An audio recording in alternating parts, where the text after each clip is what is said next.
హల్లెలూయా. కొందరు మొహాలైతే వెలిగిపోతున్నాయి, కొందరు ఇంకా ఆ పాత సంవత్సరం యొక్క భారాన్ని అంతా మళ్ళీ తెచ్చేసుకున్నట్టున్నారు. అలాగే మౌనంగా కూర్చున్నారు. హల్లెలూయా. భారము యెహోవా మీద మోపుము, ఆయన నీ భారమును తొలగించువాడు. హల్లెలూయా. సంగమా, దేవుని బిడ్డలారా, సంతోషంగా ఒకసారి రెండు చేతులెత్తి దేవునికి స్తోత్రం చెప్దామా? హల్లెలూయా, హల్లెలూయా. ఈ శ్రేష్టమైన సమయంలో కొన్ని నిమిషాలు దేవుని వర్తమానాన్ని ధ్యానం చేద్దాం. అంతకంటే ముందు మీ అందరికీ కూడా నూతన సంవత్సర శుభాకాంక్షలు తెలియజేస్తున్నాను. We wish you a wonderful happy new year to all. Hallelujah. Thank you మీ అందరి ప్రేయర్స్ అండ్ అలాగే మీ విషెస్ని బట్టి. ఈరోజు కొన్ని నిమిషాలు వర్తమానాన్ని ధ్యానం చేద్దాం. సో ఎవరు దయచేసి అటు ఇటు తిరగద్దు. కొన్ని నిమిషాలు మీ ఫోన్స్ సైలెంట్లో ఉంచండి. అనాలోచనగా కూర్చోవద్దు. దేవుడు మనతో మాట్లాడుతున్నప్పుడు ప్రతి మాట పట్టుకుందాం. హల్లెలూయా.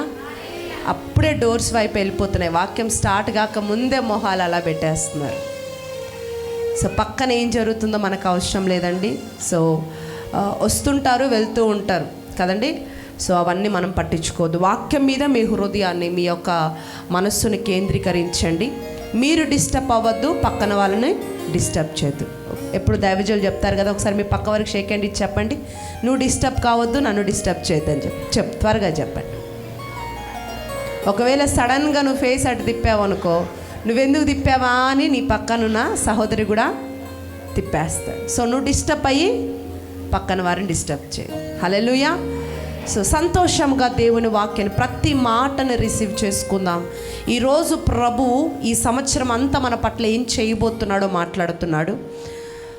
ఆయన చెబుతున్నాడు కదా, ఏదో ప్రతిరోజు మాట్లాడుతున్నాడులే అన్నట్టుగా కాకుండా, ఈరోజు ఈ మాట నా చరిత్రను మారుస్తుంది అని ఒక ఆశతో, విశ్వాసముతో నువ్వు రిసీవ్ చేసుకుంటున్నప్పుడు ఖచ్చితంగా ఆశ కలిగిన ప్రాణాన్ని ఆయన ఏం చేస్తాడు? తృప్తిపరుస్తాడు. కాబట్టి ఆ తృప్తితో మనం ఇక్కడి నుంచి వెళ్ళాలి. హల్లెలూయా. బలమైన అభిషేకముతో ప్రభు మనల్ని నింపబోతున్నాడు. హల్లెలూయా. సో దైవజనుడు మీద చేయి పెడితే నువ్వు అభిషేకించబడవు, కానీ నీ హృదయంలో ఆశను బట్టి, నీ హృదయంలో ఉన్న కోరికను బట్టి, నీ హృదయంలో ఉన్న తీర్మానాన్ని బట్టి దైవజనుడు నీ కొరకు ప్రార్థిస్తున్నప్పుడు నువ్వు అభిషేకించబడతావు. అర్థమవుతుందా? హల్లెలూయా. సో బలమైన అభిషేకం నేను పొంది వెళ్ళాలని ఆశతో, ఆసక్తితో వాక్యం విందాం. దేవుడు మనందరితో మాట్లాడును గాక. హల్లెలూయా. దేవునికి స్తోత్రం. పరిశుద్ధ గ్రంథాన్ని తెరిచి ద్వితీయోపదేశ కాండము 4వ అధ్యాయము 38వ వచనాన్ని ధ్యానం చేద్దాం. ఈరోజు ఈ నూతన సంవత్సరంలో మనందరికి ఇస్తున్న వాగ్దానం ఒక్కసారి చదువుదాం. నీకంటే బలమైన గొప్ప జనములను నీ ముందర నుండి వెళ్ళగొట్టి నిన్ను ప్రవేశపెట్టి ఆయన నేడు చేయుచున్నట్లు వారి దేశమును నీకు స్వాస్థ్యముగా ఇచ్చుటకై నీకు తోడుగా నుండి ఐగుప్తులో నుండి తన మహాబలము చేత నిన్ను వెలుపలికి రప్పించెదను. హల్లెలూయా. దేవునికి స్తోత్రం. చదవబడిన లేఖనము కొరకు ఒక చిన్న ప్రార్థన చేద్దాం. దేవుడు మనతో మాట్లాడునట్లు. ఆశ్చర్యకరుడా, జీవాధిపతి, మీకు స్తోత్రాలు. ఈ రాత్రి ఈ యొక్క మధ్యాహ్న కాల సమయంలో మాతో మాట్లాడండి, మమ్మల్ని దర్శించండి ప్రభా. నీ మాట అయా జీవపు ఊట ప్రభా, ఆ ఊటతో నేను ఇక్కడి నుంచి నింపబడి వెళ్ళటకు సహాయం ఇచ్చి, ఆశతో వచ్చాను నీ మాట కొరకు. నన్ను నింపండి, నా హృదయాన్ని నింపండి. అలాగే నిలబడుతున్న నన్ను మీ సిలువ చాటున మరుగు చేసుకొని నీ కృపయు సమాధానం మా జీవితాల్లో మీరు విస్తరింపచేసి మహిమ పొందమని, మీ శైలిలో, మీ స్థాయిలో మాట్లాడమని యేసయ్య అతి శ్రేష్టమైన నామములో అడిగి వేడుకొనుచున్నాను తండ్రి. ఆమేన్. సో ఇన్ని గడిచిన కాలమంతా దేవుడు నన్ను ఈ స్థితిలో నిలబెట్టి మరలా నూతనమైన సంవత్సరాన్ని దేవుడు నాకు దయచేసినందుకు నా దేవునికి కృతజ్ఞతలు తెలియజేస్తున్నాను. అలాగే కూడి వచ్చిన మీ అందరికీ కూడా యేసుక్రీస్తు నామంలో నా ప్రత్యేకమైన వందనాలు తెలియజేస్తున్నాను. హల్లెలూయా. దేవునికి మహిమ కలుగును గాక. Such a wonderful promise we are learning right now. మనం ఒక మంచి శ్రేష్టమైన వాగ్దానాన్ని చదివినాం, అవునా? హల్లెలూయా. ఏమంటున్నాడండి? నీకంటే బలమైన గొప్ప జనమును నీ ముందర నుండి వెళ్ళగొట్టి నిన్ను ప్రవేశపెట్టి. హల్లెలూయా. ఈరోజు వాక్యం యొక్క టైటిల్ ఏమిటనంటే, నిన్ను ఏమంటున్నాడు? నేను బలమైన వారిని వెళ్ళగొట్టి నిన్ను తెచ్చిపెట్టి. హల్లెలూయా, దేవునికి స్తోత్రం. ఈ వాగ్దానంలో దేవుడు నీకు తోడుగా ఉంటాడు, నిన్ను బయటికి రప్పిస్తాడు అనే ఒక సాధారణమైన వాగ్దానాలతో పాటు, ఎప్పుడు వినే వాగ్దానంతో పాటు ఒక భీకరమైన వాగ్దానం ఇక్కడ ఉంది. దేవుడు నీకు తోడుగా ఉంటాడు, నిన్ను ఐగుప్తు నుండి బయటికి, అంటే శ్రమల్లో నుండి, దాసత్వం నుండి, ఇరుకు నుండి, ఇబ్బంది నుండి బయటికి రప్పిస్తాడు అనే ఒక రెగ్యులర్ ప్రామిస్తో పాటు ఒక యూనిక్ ప్రామిస్ని ఇక్కడ దేవుడు మనకు అనుగ్రహిస్తూ ఉన్నాడు. ఏంటయ్యా అనంటే, నీకంటే బలము కలిగిన గొప్ప జనమును నీ యొద్ద నుండి వెళ్ళగొట్టి వారి దేశమును నీకు స్వాస్యముగా ఈ నూతన సంవత్సరంలో దేవాతి దేవుడు నీకు దయచేయబోతున్నాడా. హల్లెలూయా, దేవునికి స్తోత్రం. నీకు తోడుగా ఉంటాననే వాగ్దానం, నిన్ను వెలుపలికి రప్పిస్తాననే వాగ్దానాలు చాలానే మనం విన్నాం. అవునా, విన్నామా? హల్లెలూయా. ఒక ఆశ్చర్యకరమైన వాగ్దానాన్ని ఈ నూతన సంవత్సరంలో పరిశుద్ధాత్మ దేవుడు మనకు అనుగ్రహిస్తున్నాడు. ఏంటి ఆ వాగ్దానము? వారిని వెలుపలికి వెళ్ళగొట్టి ఆ స్వాస్థ్యము నీకు నేను అనుగ్రహిస్తాను. హల్లెలూయా, దేవునికి స్తోత్రం. నీకు ఒక స్వాస్థ్యం ఉంది, నీకు ఒక ఆశీర్వాదం ఉంది, నీకు ఒక దీవెనకరమైన స్థానం ఉంది. అయితే అందులో నువ్వు ప్రవేశించనీయకుండా శత్రువు ప్రతిరోజు నీతో యుద్ధము చేస్తున్నాడు కదా, ప్రతిరోజు నీతో పోరాడుతున్నాడు కదా. ఆ ప్రార్థన జీవితంలో, ఆ సమర్పణ జీవితంలోకి నిన్ను వెళ్ళనీయకుండా, ఆ స్వాస్థ్యమును సంపాదించకుండా వాడు యుద్ధము చేస్తున్నాడు కదా. అయితే వాడితో ఈ ఉదయం నుండి నేను యుద్ధము చేసి వాడిని బయటికి వెళ్ళగొట్టి నిన్ను లోపలికి రప్పించి ఒక స్థిరమైన స్వాస్థ్యంలో నేను ప్రవేశపెట్టబోతున్నానని దేవుడు ఈరోజు మనతో వాగ్దానం చేస్తున్నాడు. హల్లెలూయా, దేవునికి స్తోత్రం. హల్లెలూయా. ప్రవేశించడానికి మనకు వాగ్దానం ఉంది, కానీ అక్కడ ఎవరున్నారు చెప్పండి? బలమైన వారు ఉన్నారు. ఈరోజు గడిచిన కొన్ని నెలలు, సంవత్సరాల నుంచి వాగ్దానాలు చేత పట్టుకొని ఉన్నావు, సంతోషపడుతున్నావు, అయ్యి దేవుడు నాకు ఒక శ్రేష్టమైన వాగ్దానం ఇచ్చాడు అని. కానీ ఆ వాగ్దానం మనం స్వతంత్రించుకోలేకపోతున్నాం. గల కారణం ఏంటంటే, ఆ వాగ్దాన దేశంలో, ఆ వాగ్దానంలో నీకంటే బలమైన వారు ఆ వాగ్దానాన్ని పొందుకోనీయకుండా, ఆ వాగ్దానాన్ని స్వతంత్రించుకోనీయకుండా, ఆ దీవెన ఆశీర్వాదాలను పొందుకోనీయకుండా నిన్ను అడ్డుపడుతూనే ఉన్నాడు. కాబట్టి గడిచిన కొన్ని సంవత్సరాల నుండి నీ జీవితంలో ఒక ఫెయిల్యూర్స్ నువ్వు చూస్తూ ఉన్నావు, ఒక అసమాధానాన్ని నువ్వు చూస్తూ ఉన్నావు, కొన్ని సమస్యలు అనుభవిస్తూ ఉన్నాం. రోజు రోజుకి నీ పరిస్థితి ఒకరోజు క్షీణిస్తుంటే ఒకరోజు బాగుంటుంది, ఒకరోజు క్షీణించిపోతున్నాం. అలాంటి ఒక పరిస్థితి నీ జీవితంలో ఉండడానికి గల కారణం ఏంటంటే, బలమైన వాడు నీతో యుద్ధము చేస్తున్నాడు. హల్లెలూయా, దేవునికి స్తోత్రం. మనం పెనుగులాడదామంటే వాడు మనకంటే బలంగా ఉన్నాడు.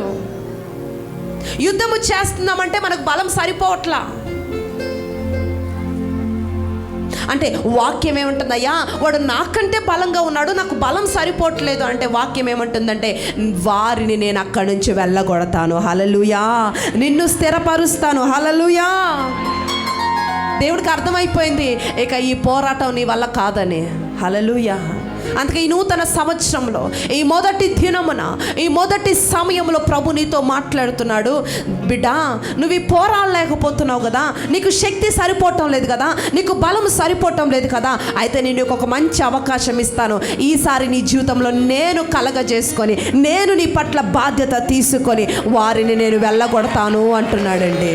హల్లెలూయా, దేవునికి స్తోత్రం. ఇప్పుడు అక్కడ ఎంతమంది ఉన్నారంట? 7 జాతుల వారు ఉన్నారంట, చాలా బలమైన వారు. వెళ్ళగొడితేనే కదా మనం ఆ స్వాస్థ్యం పొందేది.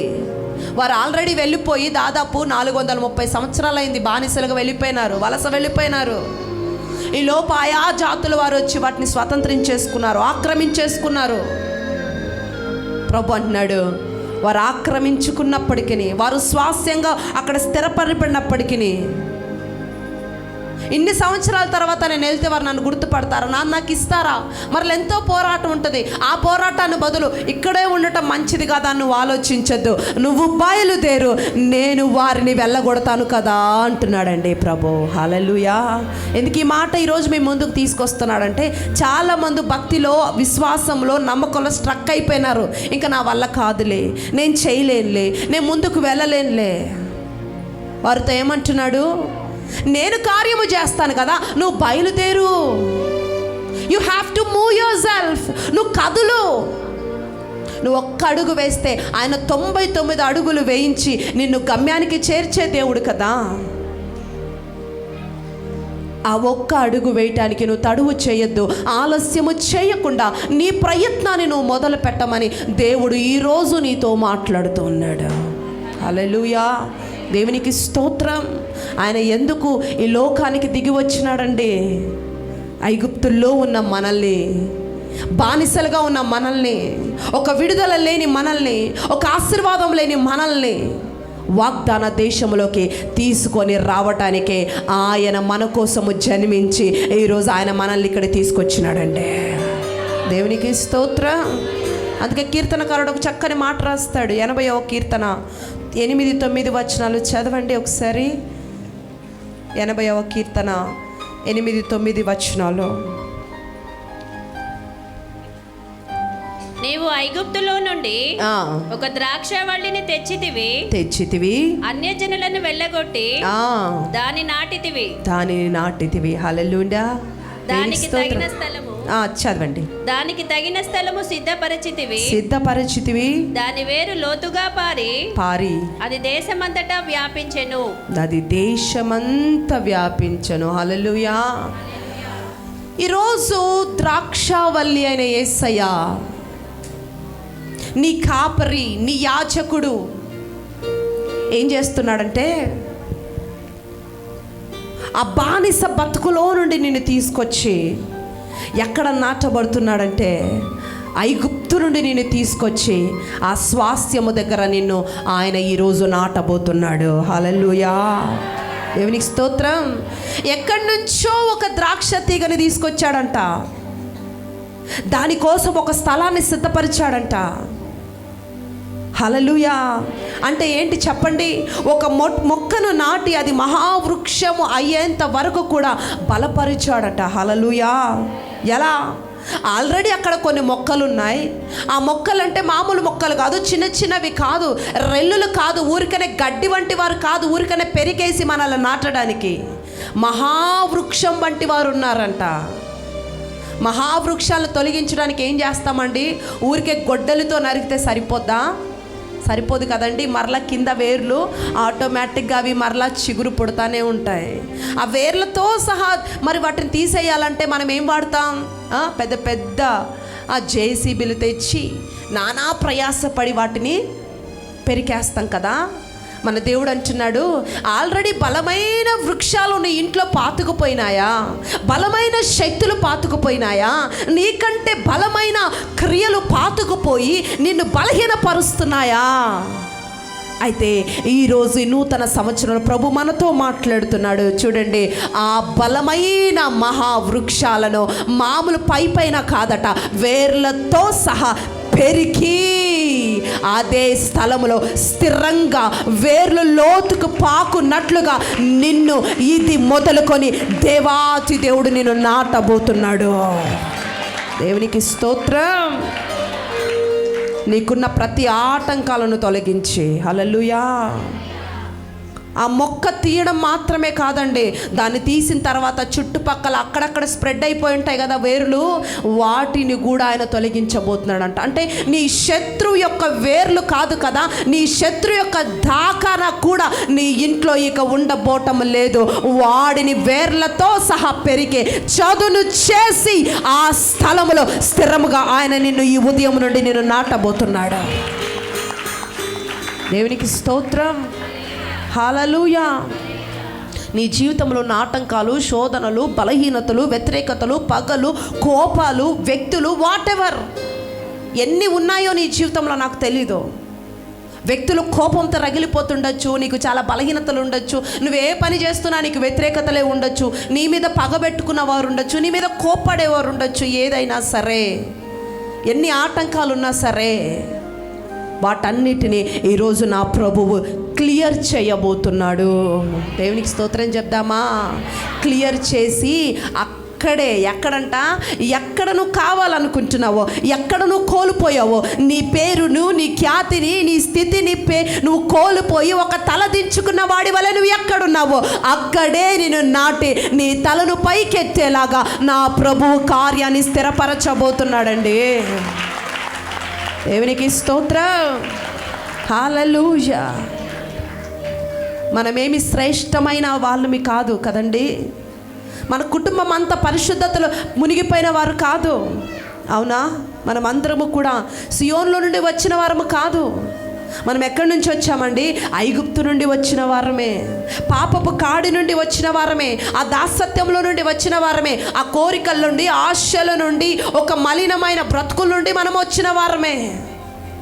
కానీ అలాంటి స్థితిలో ఉన్న మనల్ని ప్రేమించి ఒక మంచి స్థితి మనకి ఇవ్వడానికి తన స్వరూపాన్ని కూడా పోగొట్టుకొని, తన స్థితిని పోగొట్టుకొని, తన స్థాయిని పక్కన పెట్టి, అన్నిటినీ పక్కన పెట్టి మనల్ని నాటడానికి సర్వోన్నతుడి ప్రాంగణానికి దిగి వచ్చున్నాడండి ఈ ఉదయము.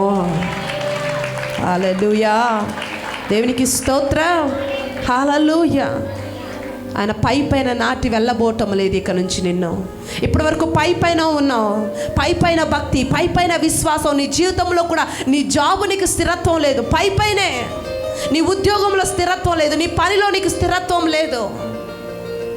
ఒక బిజినెస్ ఉంది నీకు, కానీ ఆ బిజినెస్లో కూడా నీకు స్థిరత్వం లేదు. కానీ నా ప్రభు అంటున్నాడు, ఇక నుండి నేను మిమ్మల్ని పైన వారిగా నేను ఉంచను, లోతుగా వెళ్ళే వారిగా మిమ్మల్ని నేను మారుస్తాను అంటున్నాడు. హల్లెలూయా. దేవునికి స్తోత్రం. హల్లెలూయా. నమ్ముతున్నారా ఈ ఉదయం దేవుడు నా పట్ల కార్యం చేస్తాడని? దేవునికి స్తోత్రం. ఎస్తేరు గ్రంథంలో 1వ అధ్యాయం 19వ వచనము.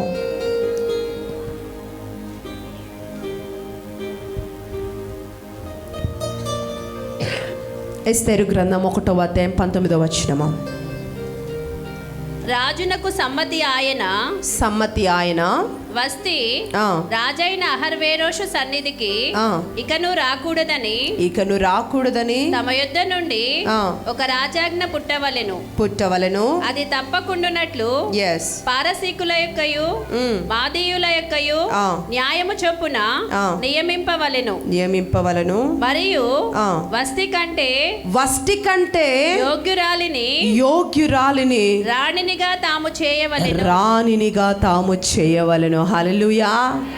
దేవునికి స్తోత్రం. ఈ మాట గుర్తుపెట్టుకోండి. చూడండి, వస్తి అనే రాణి ఒక దేశానికి మాత్రమే రాణి కాదండి, 127 సంస్థానాలు అనగా 127 స్టేట్స్, అంటే 127 దేశాలకి రాణిగా ఉంది. ఎవరు? వస్తి.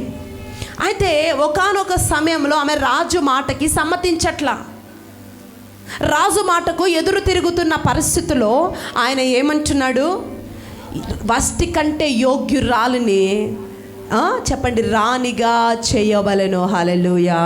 దేవునికి స్తోత్రం. వస్తి ఎవరు? ఒక రాజకుమార్తె. ఆల్రెడీ ఆమె ఒక రాజకుమార్తె. అలాంటి ఆమె మహారాణిగా ఆల్రెడీ స్థిరపడబడిచిన వ్యక్తి. అంటే వాళ్ళ డాడీ ఒక పితరుల నుంచి ఆమె ఒక రాణిగా బ్రతుకుతుంది. ఆ రాణి స్థాయిలో స్థిరపడిన వ్యక్తి వస్తి. కానీ ఆమె యొక్క స్థలములో ఆమె కంటే సమర్థవంతమైన రాణిగా, ఆమెకి ధీటుగా ఒక రాణిని వెతకమని ఒక ఆజ్ఞ జారీ చేయడం జరిగింది. హల్లెలూయా. ఆ వెతుకుతున్న సందర్భంలో ఆమెకి ధీటుగా నిలబడ్డానికి ఎవరిని రాజు ఎంచుకున్నాడో తెలుసా అండి? ఆమె కంటే ఇంకొక 400 దేశాలకి రాణిని ఎంచుకోలేదండి. ఎవరిని ఎంచుకున్నాడో తెలుసా? ఒక అనాథను, ఒక తల్లి తండ్రులు లేని ఒక అనాథని రాణిగా దేవుడు ఎంచుతున్నాడండి. దేవునికి స్తోత్రం. అసలు ఆమెకి ఈమెకి ఎక్కడ పోటీ? ఏమన్నా పోటీ ఉందా? ఆమెమో ఆల్రెడీ తండ్రి దగ్గర నుంచే రాణిగా ఉంది, తర్వాత పెళ్ళి అయిన తర్వాత కూడా 127 దేశాలకి రాణిగా ఉంది. కానీ ఈమె బాబాయ్ ఒక పూట అన్నం పెడితే తినే బ్రతుకు ఎస్తేరుది. తల్లిదండ్రులు కూడా లేరు, ఆదరించేవారు లేరు, దిక్కు లేదు. ఆమెమో వారాల కొలది ఐశ్వర్య భోజనము పెట్టగలిగిన ఐశ్వర్యవంతురాలు, నెలలు పాటు విందులు వినోదాలు చేయగలిగిన సామర్థ్యం కలిగిన స్త్రీ వస్తి. కానీ ఈమె ఒక్క పూట భోజనము కొరకు పక్కవారిని యాచించే, పక్కవారిని మీద ఆధారపడే స్త్రీ ఎస్తేరు. కానీ ఆమె కోట్లకు మహారాణి, ఈమెమో దీన బిడ్డ. అలాంటి ఎస్తేరును, ఆమె స్థితిని, ఆమె స్థాయిని ప్రభు ఎలా మార్చారట? ఎలా మార్చారు? ఒకసారి 2వ అధ్యాయం 17వ వచనం చదవండి. అదే ఎస్తేరు గ్రంథంలో. స్త్రీలందరికంటే రాజు ఎస్తేరును ప్రేమించెను. చాలండి, హల్లెలూయా.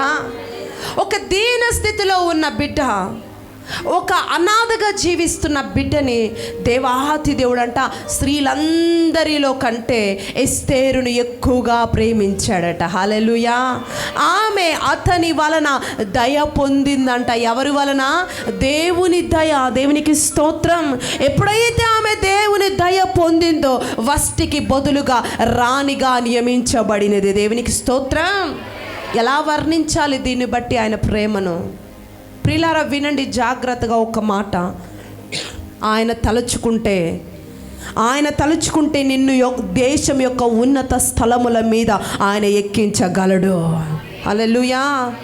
ఒక మంచి రాణిని తీసేసి ఒక అనాథను నిలబెట్టిన దేవుడు ఈరోజు, ఒకవేళ నువ్వు ఎలాంటి స్థితిలో ఉన్నావో నాకు తెలీదు, నువ్వు ఆయన దృష్టికి ఒక యోగ్యురాలిగా నువ్వు బ్రతికితే, ఒక దయావంతుడుగా, ఒక నెమ్మది కలిగిన బిడ్డగా ఆయనకు నువ్వు కనిపిస్తున్నట్లయితే ఖచ్చితంగా నీ స్థాయిని, నీ సామర్థ్యాన్ని, నీ స్థితిని ఆయన హెచ్చిస్తాడు. దేవునికి స్తోత్రం.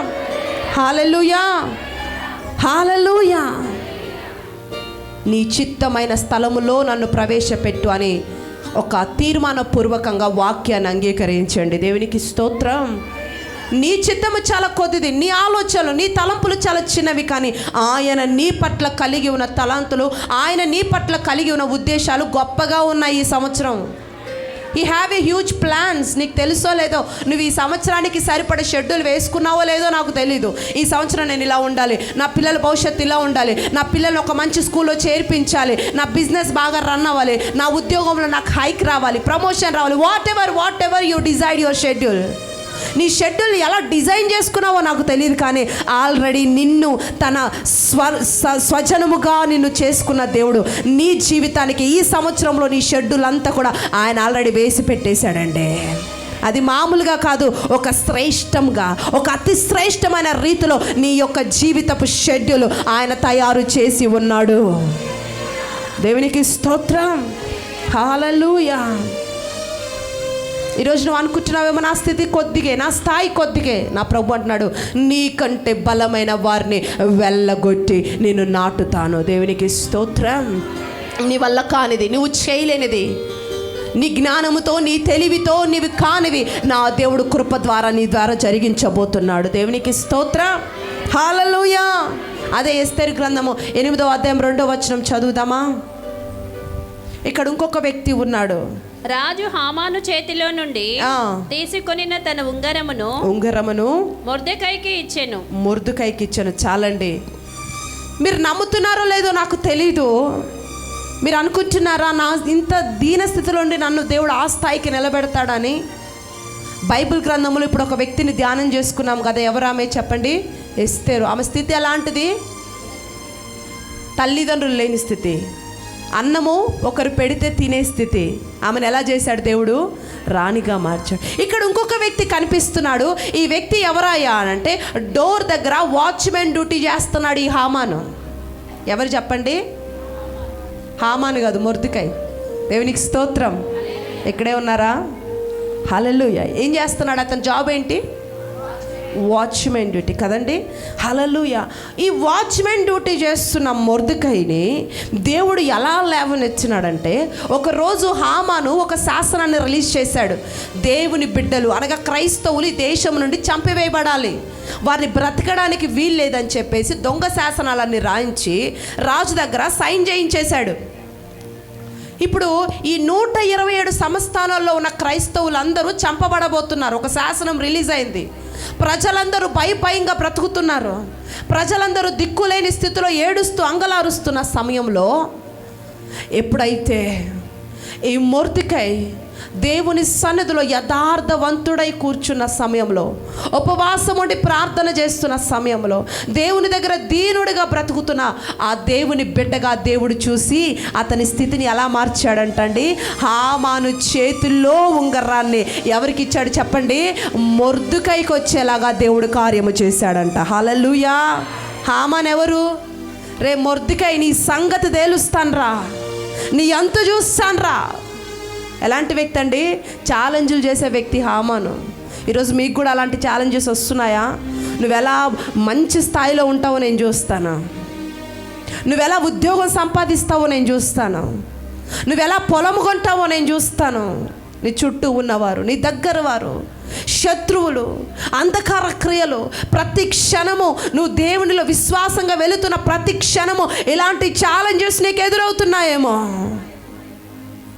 ఎక్కడ నువ్వు ఛాలెంజ్ చేయబడుతున్నావో, ఎక్కడ నువ్వు తృణీకరించబడుతున్నావో, అక్కడే ఆ వ్యక్తి చేతి నుండి, ఆ వ్యక్తి నోటి ద్వారానే పలికేలాగా నువ్వు దైవికమైన, నువ్వు ఆశీర్వాదకరమైన పాత్రమని ఆ వ్యక్తే తన నోటి నుండి చెప్పేలాగా నా ప్రభు నీ జీవితంలో కార్యము చేస్తున్నాడండి. హల్లెలూయా.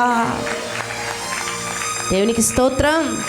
ఎవరైతే వార్నింగ్ ఇచ్చాడో, ఎవరైతే చంపుతానన్నాడో, తను తయారు చేసిన ఉర్రుకొయ్య మంద వాడే పడి చచ్చిపోయేలాగా దేవుడు కార్యం చేశాడు. అంత మాత్రమే కాదు, హామాను ఏ స్థాయిలో ఉన్నాడంటే ప్రధానమంత్రి స్థాయిలో ఉన్నాడు. వెంటనే అతడి ఉంగరము, అతడి కిరీటము ఆ యొక్క మొర్దుకైకి దేవుడు అనుగ్రహించేలాగా దేవుడు చేశాడండి. హల్లెలూయా. ఇంకా హామాన్ అనుకుంటున్నాడు, అమ్మయ్య శత్రువు చంపేయబడ్డాడు, నా జాబ్ నేను చూసుకుంటాను. ఏ జాబు? మొర్దుకైది వాచ్మెన్ జాబు. ఇంకా హ్యాపీగా నా జాబ్ నేను చూసుకుంటాను అని హ్యాపీ ఫీల్ అవుతున్న వేళ ఒక వ్యక్తి వచ్చాను అన్నాడట, నీ జాబ్ పోయింది. ఏమన్నాడు చెప్పండి? నీ జాబ్ పోయింది. అయ్యో ఏంటి ప్రభా, నాకు ఉద్యోగం ఎందుకు పోయిందంటే, నీకెందుకు రా జాబు, నీకు కింగ్డమ్ స్థాయిని నేను అనుగ్రహిస్తాను. హల్లెలూయా. కింగ్డమ్ స్థాయా, నేను అర్హున్నా, నేను అర్హురాల్లా అని సంతోషపడుతున్న వేళలోనే వెంటనే ఒక కార్యం జరుగుతుంది. అదే 8వ అధ్యాయం 15వ వచనం తీయండి ఒకసారి. ఎస్తేరు గ్రంథం 8:15. అప్పుడు మొర్దుకై ఉదా వర్ణమును తెలుపు వర్ణమును గల రాజవస్త్రమును, బంగారపు పెద్ద కిరీటము, అవిసనారతో చేయబడిన ధూమ్ర వర్ణములు గల వస్త్రములు ధరించుకొనిన వాడై రాజు సముఖము నుండి బయలుదేరితే చూడండి, చాలండి. ఇక్కడ చూడండి, జాబ్ పోయింది అని బాధపడుతున్న వేళ, రే దేవుడు నీకు ఒక మంచి కింగ్డమ్ని అనుగ్రహిస్తున్నాడు అంటే, నాకు కింగ్డమా, నాయన అర్హున్నా అని సంతోషపడే లోపే త్వరగా ఇద్దరు వస్తున్నారంట. ఆయనకు ఒక మంచి వస్త్రాన్ని ఇస్తున్నారంట, రాజు కిరీటాన్ని ఇస్తున్నారంట, సింహాసనము కూర్చోబెట్టి ఇవన్నీ కూడా సిద్ధము చేసేసి ఆయన అక్కడి నుంచి కూర్చోబెట్టి రాజనగరం నుండి బయలుదేరుతుంటే ఓ పెద్ద హడావుడి, పూల వర్షము కురుస్తుంది. మొత్తం సీన్ మారిపోయిందండి. ఏం మారిపోయింది చెప్పండి? సీన్ మారిపోయింది. చెప్తుంటాం కదా. హల్లెలూయా. ఏమనుకున్నాడు? చచ్చిపోతామేమో. ఊరంతా ఆర్తనాదాలు మరలాలా ఆ చావులకి. కానీ దేవుడు ఆ దుఃఖ పరిస్థితులన్నిటినీ ఒక విందు, ఒక సంబరము చేసుకునే వారిగా వారి జీవితాల్ని ప్రభు మార్చేశాడండి. హల్లెలూయా. దేవునికి స్తోత్రం. ప్రధాన మంత్రిగా ప్రతిష్ఠించబడ్డాడు మొర్దుకై. దేవునికి స్తోత్రం. ప్రధానమంత్రి ఉంగరం వచ్చేసింది, కిరీటం వచ్చింది, ప్రధానమంత్రి చైర్ వచ్చింది, పోస్ట్ వచ్చింది, అన్నీ ఒక్కసారిగా వచ్చేసాయి. ఒక్క దేశానికి మాత్రమే కాదు, 127 దేశాలకి మొర్దుకై ప్రధానమంత్రిగా దేవుడు మార్చేశాడండి. హల్లెలూయా. ఎవరితను చెప్పండి? బలహీనుడు, ఒక వాచ్మెన్ డ్యూటీ చేసుకుంటున్న వ్యక్తి. దేవుడు ఏం చేశాడండి? అతని కంటే బలమైన వాడిని ఏం చేశాడు చెప్పండి? మీ నోటితో చెప్పండి. వెళ్ళగొట్టి. చెప్పండి, ఏం చేశాడు? వెళ్ళగొట్టి బలహీనుడైన నిన్ను తెచ్చి పెట్టబోతున్నాడు. దేవునికి స్తోత్రం చెప్పు. హల్లెలూయా. దేవునికి స్తోత్రం. ఒక మంచి స్థాయిలో మొర్దుకైని ఆయన కూర్చొని పెడతా ఉన్నాడండి. We can't express his love. ఆయన ప్రేమను వర్ణించలేమండి నిజంగా. దేవునికి స్తోత్రం. ప్రభు ఈరోజు నీకు వాగ్దానం ఇస్తున్నాడు. ఇద్దరిని గురించి ధ్యానం చేశాం. ఎవరు చెప్పండి? ఎస్తేరు, మొర్దుకై. వీళ్ళెవరు? బలహీనులు. కానీ వారితో పోరాడుతున్న వారెవరు? బలవంతులు. కానీ దేవుడు ఏం చేశాడండి? బలవంతులు ఏం చేశాడు? వెళ్ళగొట్టాడు. హల్లెలూయా. శాశ్వతముగా నిర్మూలన చేశాడు. పైన వారిని పంపించలేదు, శాశ్వతమైన నిర్మూలన చేసి బలహీనులు, ఎన్నిక లేని వారిని నిలబెట్టాడు. ఈరోజు నీ జీవితంలో నీ పరిస్థితులు ఎలా ఉందో నాకు తెలీదు, నీకంటే బలమైన వారిని వెళ్ళగొట్టి నిన్ను అక్కడ స్థాపించబోతున్నాడు. హల్లెలూయా. ఎస్తేరు ఎక్కడ? ఫస్ట్ ఎక్కడ? తీసేయలేదా? తీసేశాడా లేదా? ఫస్ట్ని వేర్లతో సహా తీసేశాడు. హల్లెలూయా. రాజు గుమ్మం దగ్గర లో క్లాస్ ఎంప్లాయ్ ఎక్కడ? అలాంటి ప్రధానమంత్రి ఎక్కడ? తీసేయబడలేదా? తీసేయబడ్డాడు. అందుకే అంటున్నాడు, ఈరోజు నువ్వు వారు ఎలాగ నమ్మి విశ్వాసంగా వారు పొందుకున్నారో అదే విశ్వాసము ఈరోజు నువ్వు పెట్టు. నీకంటే బలమైన వాటిని నేను వెళ్ళగొట్టబోతున్నాను అంటున్నాడు. హల్లెలూయా. నేను ఈ శక్తులతో పోరాడలేనయ్యా, అమ్మో ఈ పెద్దోళ్ళతో నేను పోరాడలేను, అమ్మో ఈ రోగంతో నా వల్ల కావట్లేదు అంటున్నావేమో. నా ప్రభు నీతో మాట్లాడుతూ ఉన్నాడు. నీ ముందు పెద్ద కొండ ఉండొచ్చు గాక, నీ ముందు ఒకవేళ నీ చుట్టూ బంధువులు మాత్రమే కాదు, ప్రభుత్వమే నీకు వ్యతిరేకంగా మారిపోయి ఉండొచ్చు గాక, నీ కొరకు ప్రభుత్వాన్ని కూడా ఆయన దించగలడు. దేవునికి స్తోత్రం చెప్పు. హల్లెలూయా. హల్లెలూయా. హామాను ఎవరండి చెప్పండి? Prime minister. దిగిపోయాడా లేదా?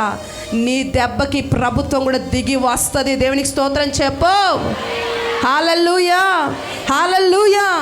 ప్రతి శక్తుల్ని అణిచిపెట్టబోతున్నాడు. నీకున్న ప్రతి రోగాన్ని లేకుండా చేయబోతున్నాడు. నీ ఇంటిని గందరగోళము చేస్తున్న ప్రతి దురాత్మ వేళ్లతో సహా పెరికి వేయబడబోతున్నది. ఈ మధ్యాహ్నం దేవునికి మహిమ కలుగును గాక. నిన్ను స్థాపించబోతున్నాడు, పునరుద్ధరించబోతున్నాడు ఆయన. దేవునికి స్తోత్రం. హల్లెలూయా. పునః ప్రారంభం కాబోతున్నాయి కొన్ని పనులు. ఆగిపోయిన నీ ఇల్లు పునః ప్రారంభం కాబోతున్నది.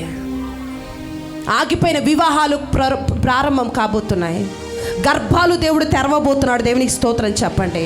నేను ఇక్కడ 3 సహోదరులు చూస్తున్నాను. నెక్స్ట్ ఇయర్ ఈ టైం కల్లా మీరు మంచి శ్రేష్టమైన బిడ్డతో దేవుని సన్నిధిలో నిలబడబడుతున్నారు. గట్టిగా చెప్పండి కూడా దేవుని మహిమపరచండి. హల్లెలూయా. హల్లెలూయా. Glory father. 2 సహోదరులు చూస్తున్నారు. మీ థైరాయిడ్ రిపోర్ట్స్ దేవుడు నార్మల్ చేయబోతున్నాడు. I have to see 2 peoples. ఇక్కడ 2 దేవుడు థైరాయిడ్ నార్మల్ చేయబోతున్నాడు. దేవునికి స్తోత్రం. హల్లెలూయా. నీకంటే బలమైనది ఏదున్నా సరే, అది రోగమా, శ్రమ, ఇరుక, ఇబ్బందా, నీ బిడ్డలు నీకంటే వ్యతిరేకులుగా మారిపోయి అడ్డము తిరిగిపోయినారా, వాట్ ఎవర్ పరిస్థితులు అడ్డం తిరిగినా, అది ఏదైనా సరే నా ప్రభు ప్రతి వాటిని వేళ్లతో సహా పెరికి వేసి అక్కడే మంచి ఆటంకాలన్నీ తీసేసి ఒక మంచి ద్రాక్షవల్లిగా నిన్ను అక్కడ స్థిరపరచబోతున్నాడు. దేవునికి స్తోత్రం. హల్లెలూయా. చెప్పండి, ఈరోజు ప్రభు మన పట్ల ఏం చేయబోతున్నాడు? నాకంటే బలమైన వారిని వెళ్ళగొట్టి ఆ శ్రేష్టమైన స్వాస్థ్యము కలిగిన దేశంలో నన్ను తీసుకొని రాబోతున్నాడని చెప్పండి. హల్లెలూయా. నా స్వాస్థ్యాన్ని నేను అనుభవించబోతున్నాను. దేవునికి స్తోత్రం. ఇటువంటి కృప త్రియేక దేవుడు మనకిచ్చి మనల్ని ఆశీర్వదించి ఈ నూతన సంవత్సరము నుండి బలమైన వారికి మన జీవితంలో ఉండకుండా ప్రభు కార్యము చేయును గాక. హల్లెలూయా. దేవునికి స్తోత్రం. లేచి నిలబడదామా? We should pray from God. దేవునితో మాట్లాడి ఉంటే, దేవుడు నీకు శ్రేష్టమైన వాగ్దానం ఇచ్చుంటే, ఒక్క నిమిషం చిన్న ప్రార్థన చేసుకుందాం. శ్రేష్టంగా ప్రభు మాట్లాడాడు. నిన్ను నువ్వు తక్కువ చేసుకోవద్దు. Of course right now you are the low employee. నువ్వు ఇక్కడ చిన్న ఎంప్లాయీగా ఇక్కడికి వచ్చి ఉండొచ్చు. But God was doing a more grace of anointing spreading on you. దేవుడు బలమైన అభిషేకాన్ని మీద కుమరించబోతున్నాడు. He was changing your life. నీ బ్రతుకు ఏదో మారబోతుంది. ఏదో ఒక కొత్త కార్యమును చూడబోతున్నావు.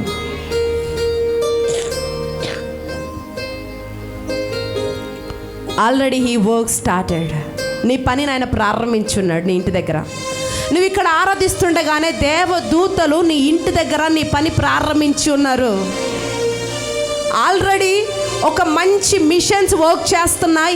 ఏ శత్రువు అయితే నీ కుటుంబంలో దాక్కొని నీ కుటుంబాన్ని గలిబిలి చేస్తుందో ఆ మిషన్స్ దేవదూతలు వాటిని వేర్లతో సహా పెకిలింపడం నేను చూస్తున్నాను. హోలీ స్పిరిట్ ఆఫ్ ఫాదర్, నువ్వు ఇక్కడ నుంచొని ఆరాధిస్తుండగా, నీ హృదయానికి అంగీకారంగా మారుస్తుండగా, నీ హృదయానికి అప్పగిస్తుండగా, అక్కడ నీ కుటుంబంలో బెడ్ మీద పడుకున్న నీ తండ్రి కావచ్చు, నీ భర్త కావచ్చు, వాట్ ఎవర్, యేసు నామములో లేచి నువ్వు వెళ్ళేసరికి శక్తివంతుడిగా నిలబడబోతున్నాడు. రిసీవ్. బలమైన వాటిని వెళ్ళగొట్టబోతున్నాడు. బలమైన వాటిని వెళ్ళగొడుతున్నాడు. I have to see right నా. నీ బిడ్డల్ని గందరగోళము చేస్తూ, మందిరానికి రానికుండా, తాగుడికి, వ్యసనాలకు అడిక్ట్ చేసిన ప్రతి దుర్గములను వేళ్లతో సహా ప్రకిలింప చేయబోతున్నాడు రైట్ నా.